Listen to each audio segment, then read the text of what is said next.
அதாவது கருவறை மூர்த்தியே பைரவர். அதாவது இந்த இது வந்து ஆஞ்சநேயரால் பிரதிஷ்டை பண்ணப்பட்ட சுவாமி. அதாவது ராவண சம்ஹாரம் முடிஞ்சோடனே அந்த தோஷம் போகிறதுக்காக ராமேஸ்வரத்துல வந்து சிவபூஜை பண்ண ஆஞ்சநேயர்கிட்ட சொல்றார், போய் கங்கை கரையில உள்ள சிவலிங்கத்தை எடுத்துன்னு வா, அதை வச்சுதான் பூஜை பண்ணணும் அப்படின்னு சொன்னோன்னா தன்னுடைய எஜமானர் கேட்டுட்டாருன்னு சந்தோஷத்துல கங்கை கரையிலேருந்து ஒரு சிவலிங்கத்தை மட்டும் இல்லாம தன்னுடைய பலத்தினால ஒரு சிவாலய மூர்த்திகள் எல்லாத்தையும் எடுத்துன்னு வந்தார். சிவாலய மூர்த்திகள் தான் சுவாமி, அம்பாள், பிள்ளையார், சுப்பிரமணியர், சண்டிகேஸ்வரர், சூரியன், சந்திரன், பைரவர், நந்தியம்பெருமான், இந்த மூர்த்திகள் கொண்டதுதான் சிவாலய மூர்த்திகள். தன்னுடைய பலத்தினால இந்த வழியா ராமேஸ்வரத்துக்கு எடுத்துட்டு போகும்போது இந்த இதுக்கு வந்து யந்திரபுரி அப்படின்னு பேரு, தமிழ்ல தகட்டூர் அப்படின்னு பேரு.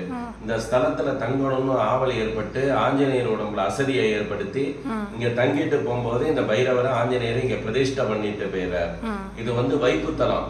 நால்வர்ல வந்து சுந்தரமூர்த்தி சுவாமிகளால் பாடல் பெற்று சேர்க்கிறோம். விளக்காரனை கால் கொடுப்பா இந்த விலங்கலான் கூழையேறு கந்தனிடம் கொண்டதும் கோவலூர், தாழையூர், தகட்டூர், தக்கலூர், தருமபுரம், வாழை காய்க்கும் மலர் மருதா நாட்டு மருகளே அப்படின்னு சுந்தரமூர்த்திகளால் பாடல் பெற்ற சேத்திரம். இங்க கருவறை மூர்த்தியே பைரவர் தான். தினசரி 4 கால பூஜைகள் நடக்கும்.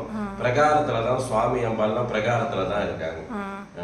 அது இது வில்வம் தலைவிருட்சம் வந்து வில்வ மரம். எதுக்க இருக்கிறது ராவுத்தர் கோவில். இதோட காவல் தெய்வம் ராவுத்தர் சாமி. இங்க வந்து மாதந்தோறும் தேய்பிரை அஷ்டமிக்கு மகா யாகம் நடக்குது. நிறைய பக்த கோடிகள் கலந்து கொண்டு சுவாமியோட பூர்ணமான அனுகிரகத்தை பெறாங்க. அது மட்டும் இல்லாது திங்கட்கிழமை வெள்ளிக்கிழமையில வந்து மத்தியானம் 11 மணிக்கு இங்க சாமியாரால் வந்து அருள்வாக்கு சொல்லப்படுகின்றது. அதுலயும் நிறைய பக்த கோடிகள்லாம் கலந்து பயன்பெறாங்க. அப்புறம் அந்த திருஷ்டி அந்த இது செய்வினை அதுக்கெல்லாம் வந்து ஏதோ இது மரம் அது இருக்கே, அது என்னது அது பேரு?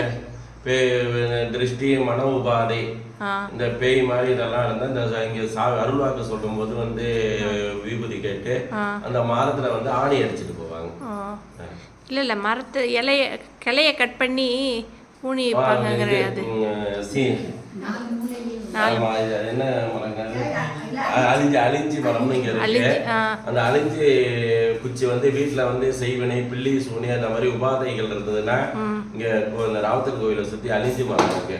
அந்த கம்பு வாங்கி கொண்டு 4 பக்கமும் நடுவாங்க. வீட்டை சுத்தி